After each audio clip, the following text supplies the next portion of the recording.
Jésus jeûne 40 jours, puis est tenté. Les 11 premiers versets du chapitre 4 de Matthieu. Sœurs et frères, paix et joie.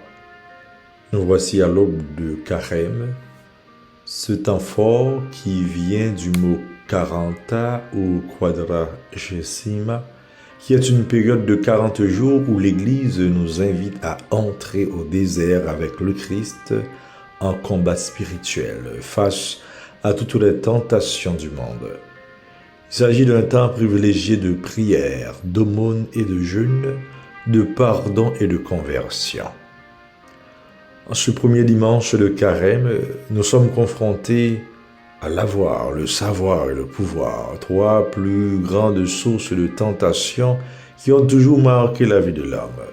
Avides de connaissance du bien et du mal, Adam et Ève succombent au piège du serpent le rusé. Jésus fut conduit au désert pour être tenté et fut confronté aux trois tentations submentionnées. Lui, le nouvel Adam et le nouveau Moïse, tiendra là où Adam a succombé, là où le peuple Israël a cédé. Autant nous dire que nous ne sommes pas seuls à être tentés. Jésus lui-même a été tenté.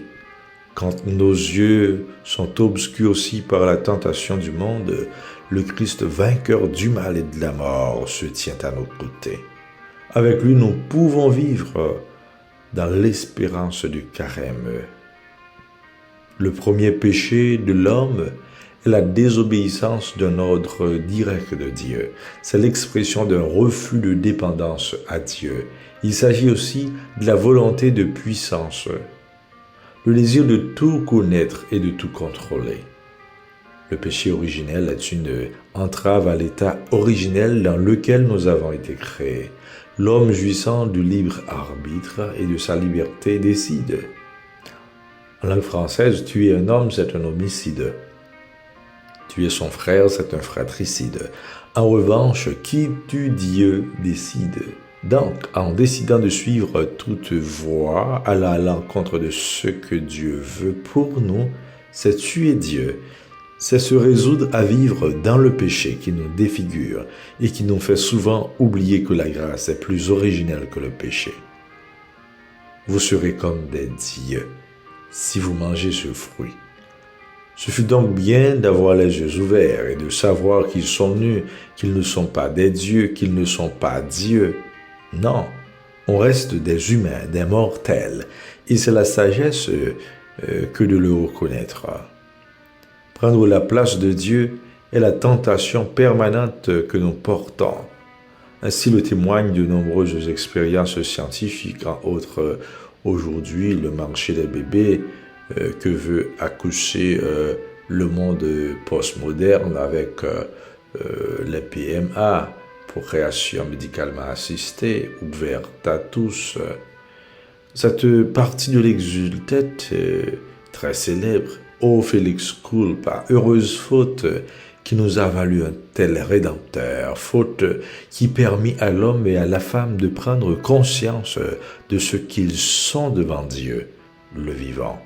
Jésus est donc conduit au désert par l'Esprit pour être tenté par le diable.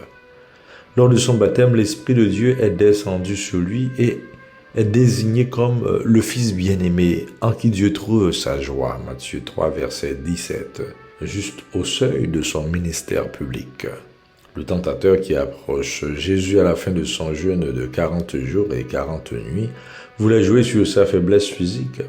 Il a beau citer à chaque fois une parole des Écritures, mais il est toujours en deçà de son sens véritable. C'est une occasion d'attirer votre attention. Ce n'est pas parce que quelqu'un utilise quelques versets qui confirment qu'il est investi de l'Esprit du Seigneur. Les trois citations renvoient à trois passages du Deutéronome qui s'éclairent par trois récits du livre de l'Exode. Alors, au désert, le peuple murmure contre Dieu car il a faim. Et Dieu lui envoie la manne et l'écaille. Deutéronome chapitre 8, les versets 1 à 6, Exode le chapitre 16. Au désert, le peuple exige de Dieu un prodige et Dieu lui donne l'eau à Massa et à Mériba. Deutéronome chapitre 6, les versets 14 à 16, puis le livre de l'Exode au chapitre 17.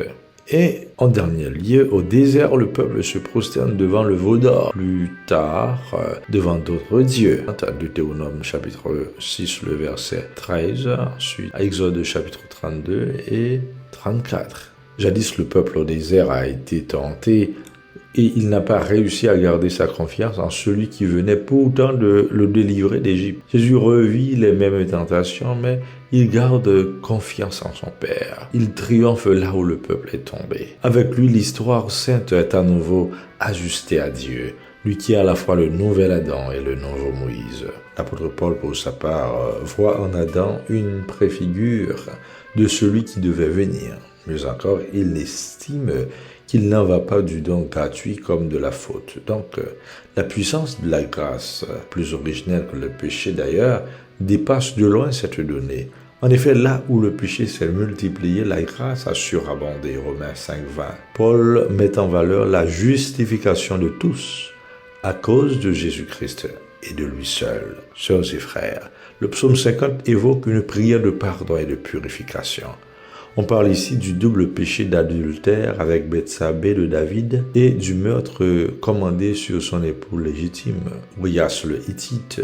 La différence toutefois d'Adam et Ève, et grâce à l'intervention du prophète Nathan, David reconnaît d'emblée sa faute et demande à Dieu d'exercer sa grande miséricorde et de le purifier. Le temps de carême nous invite à la conversion et une vie qui fait plaisir à Dieu, qui passe par le pardon et la réconciliation, qui nous renvoie à nous-mêmes et aux autres. Le premier pas vers cette dernière, il s'agit de reconnaître ses fautes. Faisons-nous humbles devant le Seigneur, renonçons à tout ce qui peut nous écarter des commandements de Dieu, pouvant nous empêcher de vivre le jeûne idéal.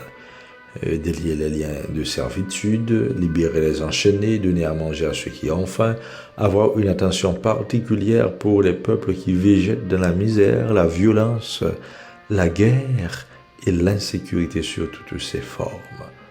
Aujourd'hui, ne fermons pas notre cœur, mais écoutons la voix du Seigneur.